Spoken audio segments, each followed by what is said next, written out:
سوال یہ ہے کہ آپ نے اصولوں میں بیان کیا کہ وہ چیزیں بھی سنن نہیں ہو سکتی جن کو قرآن مجید انیشیٹ کر رہا ہو۔ وضو کے بارے میں ہمیں جانتے ہیں کہ قرآن مجید نے اس کا پورا حکم لفظوں میں بیان کیا، یا ایھا الذین آمنوا اذا قمتم الی الصلاۃ فاغسلوا وجوہکم وایدیکم الی المرافق وامسحوا برؤوسکم وارجلکم الی الکعبین۔ سوال آپ کی خدمت میں یہ ہے، یہاں پر تو قرآن مجید خود حکم انیشیٹ کر کے بتا رہا ہے، جبکہ آپ نے اصولوں میں لکھا ہے کہ اس حکم کو قرآن سے انیشیٹ نہیں ہونا چاہیے۔ قرآن مجید حکم کو دہرا رہا ہے، اس کی ابتدا نہیں کر رہا، اس کو انیشیٹ نہیں کر رہا۔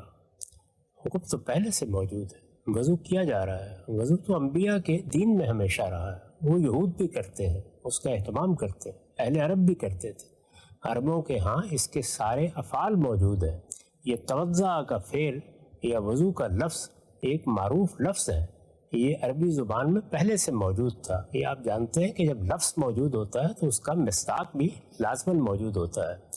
پھر یہ کہ جو آیت آپ نے پڑھی ہے یہ سورہ مائدہ میں ہے۔ سورہ مائدہ 5 ہجری پہ نازل ہوئی ہے۔ تو کیا آپ باور کرتے ہیں کہ اس وقت تک لوگ نماز وضو کے بغیر ہی پڑھ رہے تھے؟ رسالت مآب صلی اللہ علیہ وسلم نے بھی کبھی وضو نہیں کیا تھا۔ قرآن نے وہاں پہلی مرتبہ حکم دیا، وضو کیا جا رہا تھا، نماز وضو کر کے پڑھی جا رہی تھی، وضو سے لوگ واقف تھے۔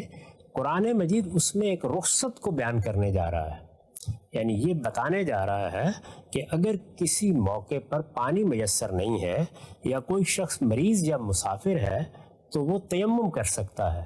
یہ حکم بیان کرنا ہے یا وضو کے بارے میں کوئی اور تصریحات کرنی ہے، اس کے لیے قرآن نے اپنے طریقے کے مطابق پہلے پورے حکم کو دہرا دیا ہے۔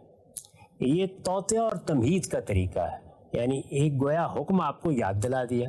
ہم بھی بعض اوقات ایسے ہی کرتے ہیں، یعنی کسی چیز کی وضاحت کرنا چاہتے ہیں تو پوری بات کو دہرا کے کہتے ہیں کہ یہ اس طرح ہوگا، اور دیکھیے اس میں اس چیز کی آپ وضاحت کر لیں، اس چیز کو سمجھ لیں، اس کے اس پہلو کو آپ جان لیں کہ یہ کیا نوعیت رکھتا ہے۔ تو وہ طریقہ اختیار کیا۔ یہ طریقہ اختیار کرنے میں بھی ایک چیز کو ملحوظ رکھا ہے، اور وہ یہ ہے کہ لوگ وضو تو کر رہے ہیں لیکن اس کی ترتیب کے بارے میں بعض اوقات متربع نہیں رہتے۔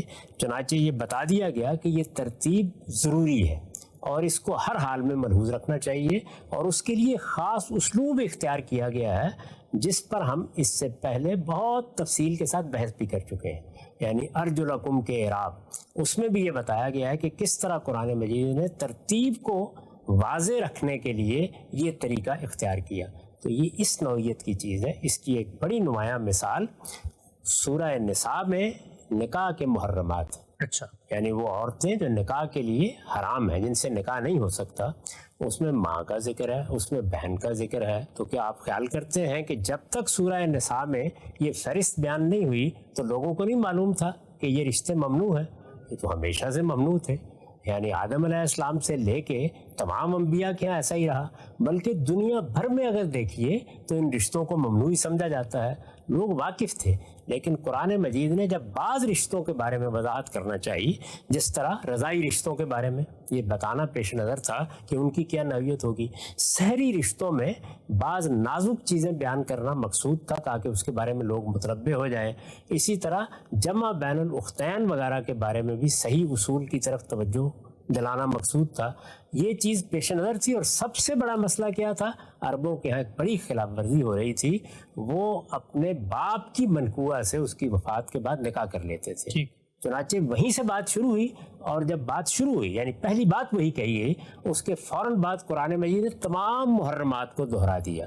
تو یہ گویا حکم کا اعادہ ہے، حکم کے بارے میں لوگوں کو متنبع کرنا ہے، اس سے متعلق بعض فقہی وضاحتیں یا بعض تفصیلات کو بیان کرنے کے لیے یا بعض چیزوں کی تفہیم کے لیے پورے حکم کو بیان کر دیا گیا ہے۔